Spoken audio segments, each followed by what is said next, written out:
You probably don't remember the first time she did it, but I do. I was standing near the tree that day, chewing on sugarcane and minding my own business when the village lost its mind. Jane, that girl, that figure, you know the one I'm talking about. Curves that made market women mutter prayers and young men forget their fathers' names. Skin the color of roasted groundnut, soft but glowing like candlelight. She walked differently, even barefoot. She moved like music, not rushed, not afraid, just present. Everyone in Connie knew her, not because she tried to be known. No, she hardly talked, but she didn't need to. People talked for her. But what really sealed her place in village history wasn't her beauty. It was that day at the river. We had just finished from the early morning chores. The goats were fed, the pepper soup was bubbling in pots, and most of us were heading toward Oaten River to fetch water before the sun turned everything hot and sticky. She went ahead with her small yellow bucket. Alone, always alone. We didn't notice her at first, not until I heard Obie scream, "Look, look."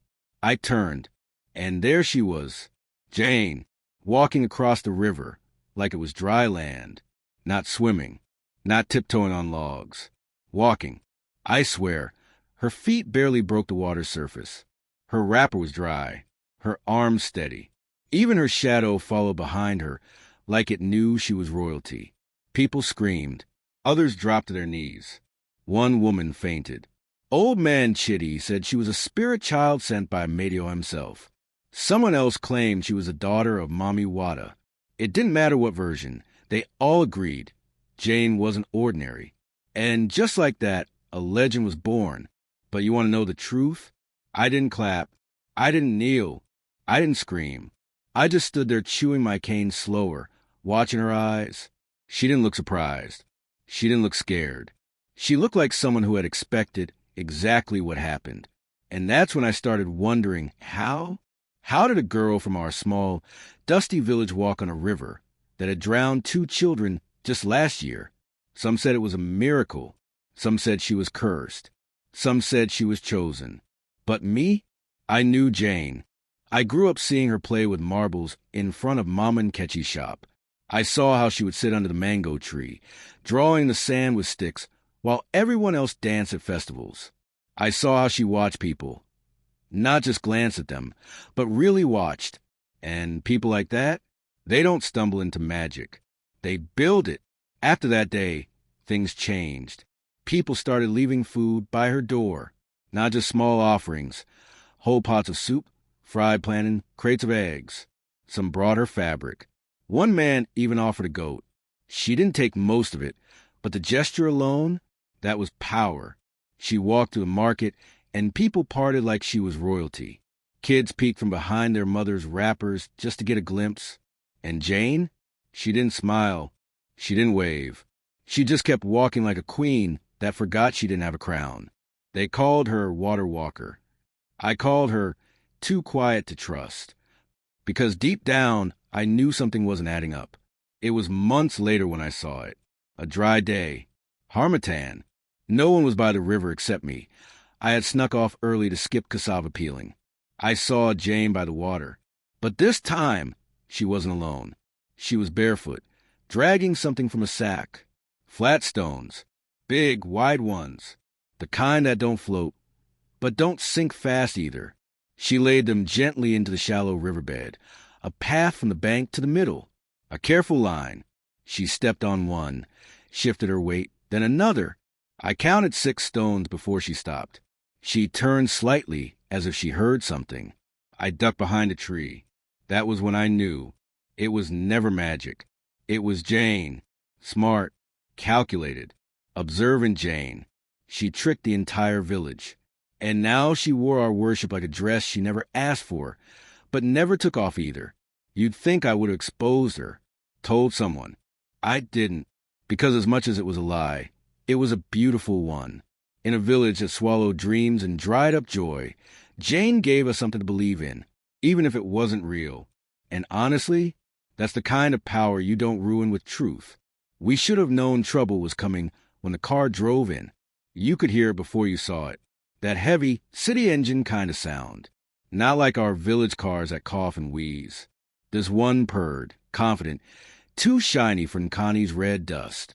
People came out of their houses like ants from sugar. Children ran barefoot behind the car, like it was carrying Santa Claus. Even old Papa Oga leaned on his cane and stared, squinting through cataracts like he was trying to guess if the visitor had brought salvation or destruction. The car parked near the market square. The door opened slowly, like it knew it had an audience. He stepped out, tall, light-skinned, dressed in jeans and a round neck that clung to his body. He had a DSLR camera strapped to his chest and eyes that looked like they had seen the world twice. They said he was from the city? Lagos, maybe. A documentary maker. His name was Toby or Tamawa or something with too many syllables for the way our elders spoke. All I know is he came asking for her.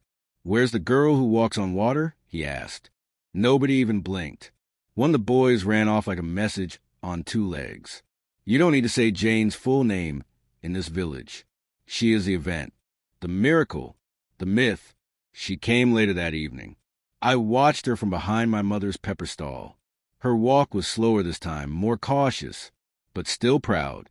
Her wrapper was a deep yellow, the color of ripened mango skin, and it hung her figure in ways that made even married men cough nervously.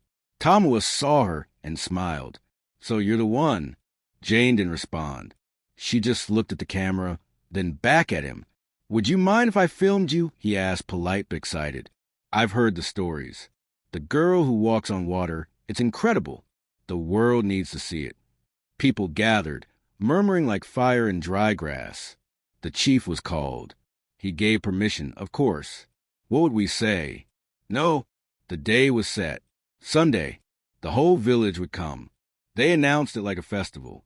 There would be food, music, even drumming. Jane would walk again, on the river, in front of the whole village, and this time on camera. But me? I was sick to my stomach, because I had seen her path. The hidden stones, the way she angled her feet just right, the way the hem of her wrapper never dipped too low. It wasn't a miracle.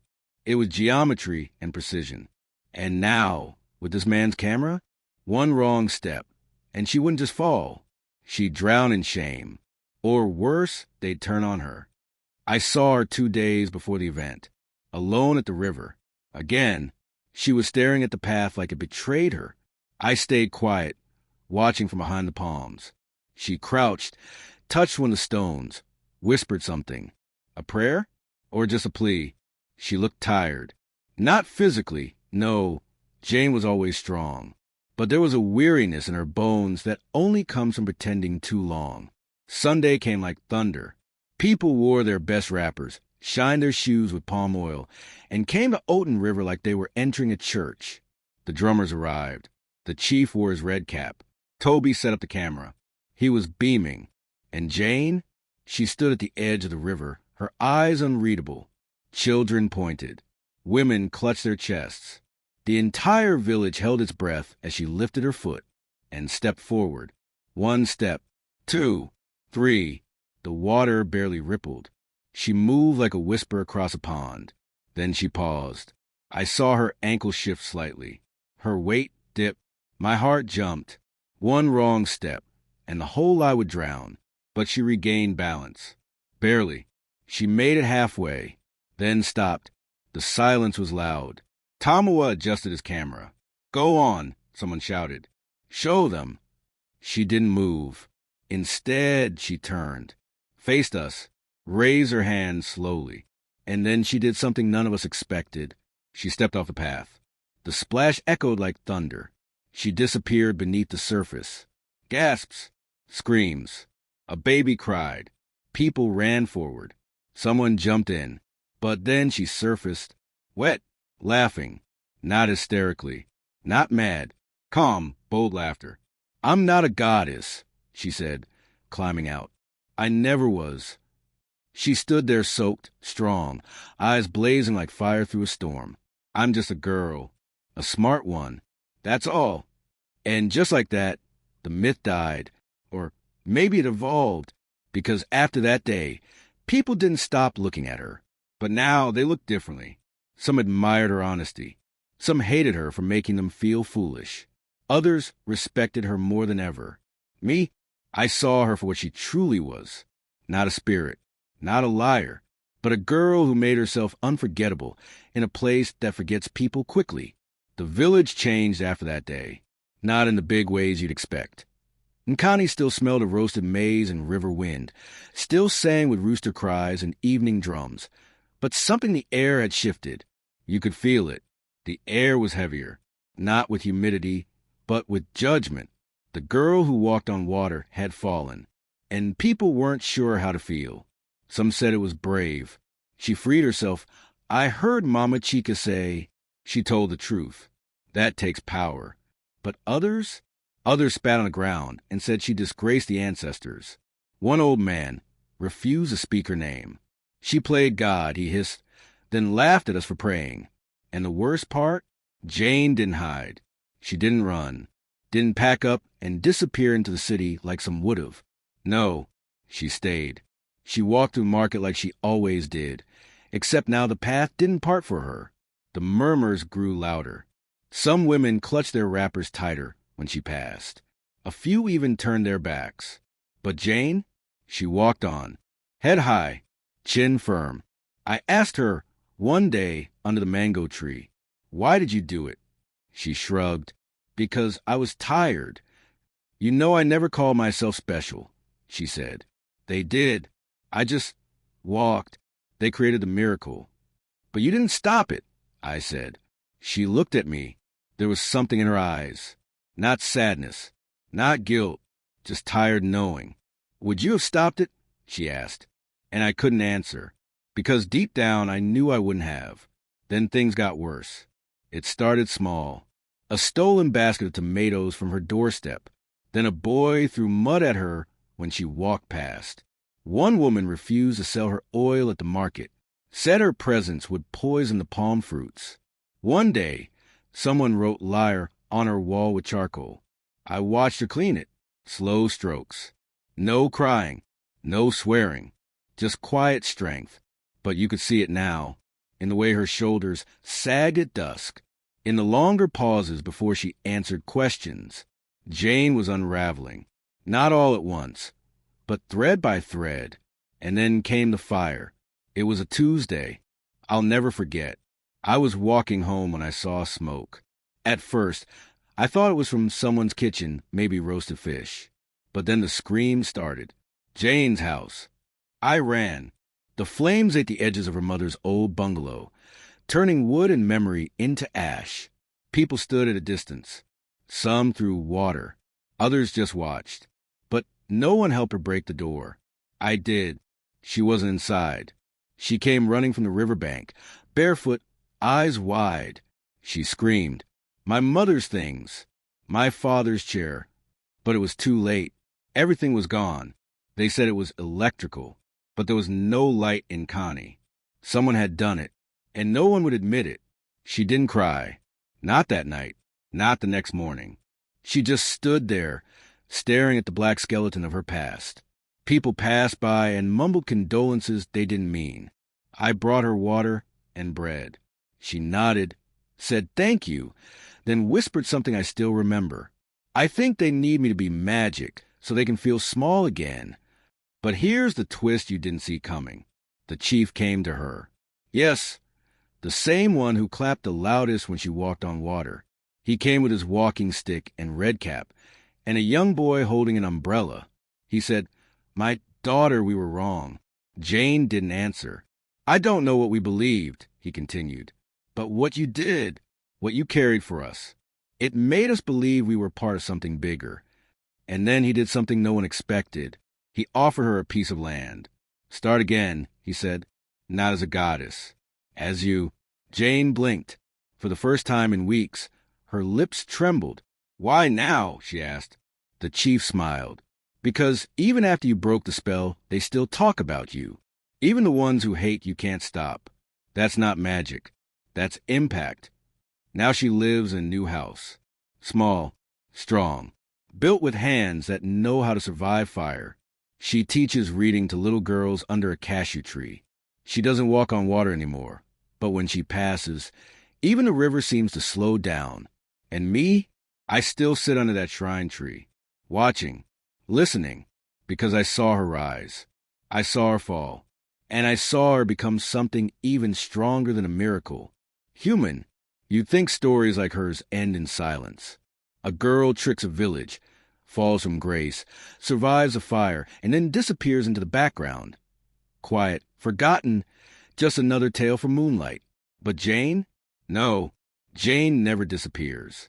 She became louder, even when she said less. After the fire, after the land was given to her, we expected her to vanish into the city. Maybe reinvent herself under a new name, hide her shame beneath wigs and makeup like the others who left Nkani in the night. But she stayed.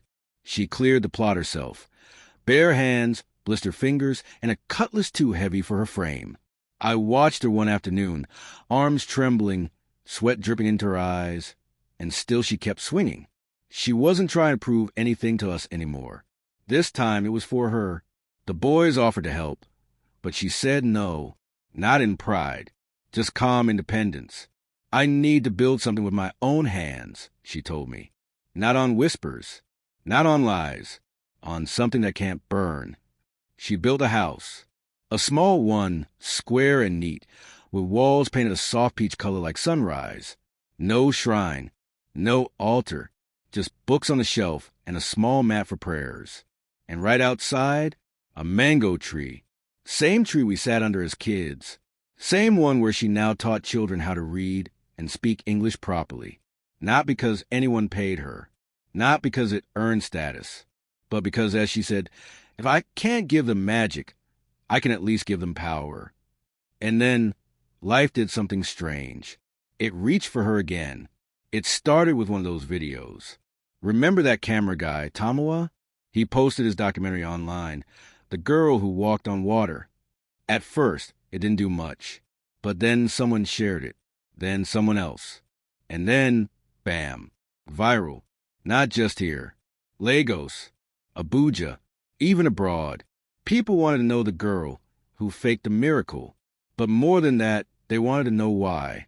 And when they watched the end and saw her confession, her quiet courage, they didn't laugh. They admired her. A university professor from Ibadan came. Said he wanted to invite her for a panel on myth, media, and womanhood. Jane didn't even understand half the words, but she smiled politely, said she'd think about it. Then a woman from a foundation came, offered her a small grant to help build a real learning center. Then a journalist from South Africa came with cameras and questions. The girl who once faked a miracle was now being praised for her honesty. Can you believe that? And through it all, Jane remained Jane. She still bought her fish from Mama Ifioma, still tied her wrapper like village girls do, still carried water on her head without flinching. She could have worn makeup now, lashes, wigs, nails, but she didn't. She said, if the world wants to see me, they will see me, not a version they invented. And the kids? They adored her. Little girls copied her walk. Boys sat still when she spoke. Even the stubborn ones who used to fight over fruit now sat in circles, trying to pronounce encyclopedia just to make her laugh. She made them feel seen. And in return, they gave her what she'd always wanted, belonging. Then one day, something happened that even Jane didn't expect. She got a letter. I was there when she opened it. Her hands were trembling, and I knew it wasn't fear. It was something bigger. Inside the envelope was an invitation, not to another talk or grant meeting. It was from a film company. They wanted to turn her story into a movie, not the version people whispered about. Her version, the truth, the pain, the courage, the fire, all of it. They wanted her voice, not her silence. Jane looked at me and said, "Do you think I should say yes?" And I told her, "You already said yes the day you stepped off the water." She smiled, a full one this time, the kind that starts from the eyes and warms the air around it. So no, Jane didn't disappear. She became real. And that, my friend, is rarer than magic. The day her movie premiered, it rained in Nkani. Not heavy, not angry, just a soft, kind rain, like the sky remembered her story and wanted to cleanse it gently. We didn't have a cinema, of course, But the foundation sent a projector, a large white cloth, and speakers that bounce her voice off the mango trees like thunder wrapped in silk. Everyone came, even the ones who used to mock her, even the ones who had cursed her name. There were whispers again. But this time, no one was mocking. They were afraid the movie might show them their own shame. The screen lit up, and there she was. Not the Jane who faked a miracle, the Jane who became one.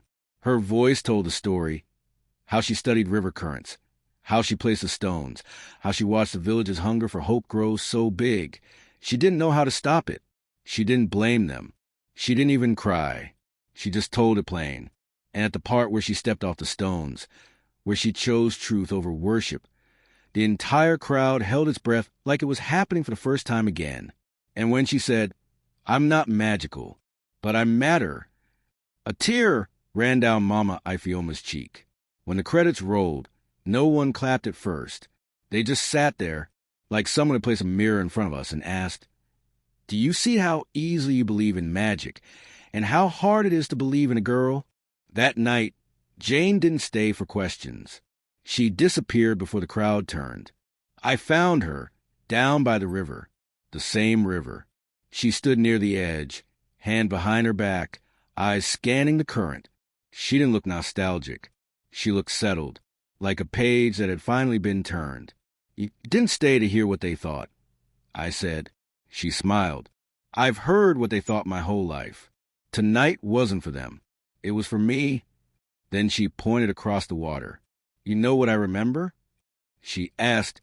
The first time I laid that stone, my hands were shaking. I thought, maybe if I just do this once, it'll be enough. Just one walk, one moment, and then I'd stop. "But you didn't," I said. She nodded, because they needed it, and I like being needed. I sat beside her. "You ever wish you hadn't done it?" She didn't answer right away. The frogs croaked. The river moved like it was listening. Then she whispered, "No, I wish they saw me sooner. Before the lie, before the worship, when I was just Jane." We sat in silence for a while, the kind of silence that has weight and meaning. Then she stood, dusted off her wrapper, and stepped away from the river. And she never returned to it again. But let me tell you what happened after. Jane's story traveled. Schools played her film in ethics classes. Universities studied her in psychology courses. NGOs cited her when they talked about identity and power. She got invited to Ghana, Kenya, London, even New York. She never changed her voice, never wore a mask. She showed up every time as the same girl from Connie. Curvy, confident, proud, brilliant, real. She didn't walk on water anymore. But every word she spoke carried weight like she still could. And Connie, we changed too. We built a real learning center, named after her, the Jane Akolo Center for Young Girls. We started asking better questions, listening closer, watching with less hunger and more curiosity. And the river? It's still there, still wide, still dangerous. But now, no one tries to walk on it. We just tell the story of the beautiful girl they thought could walk on water, but instead taught us to stand.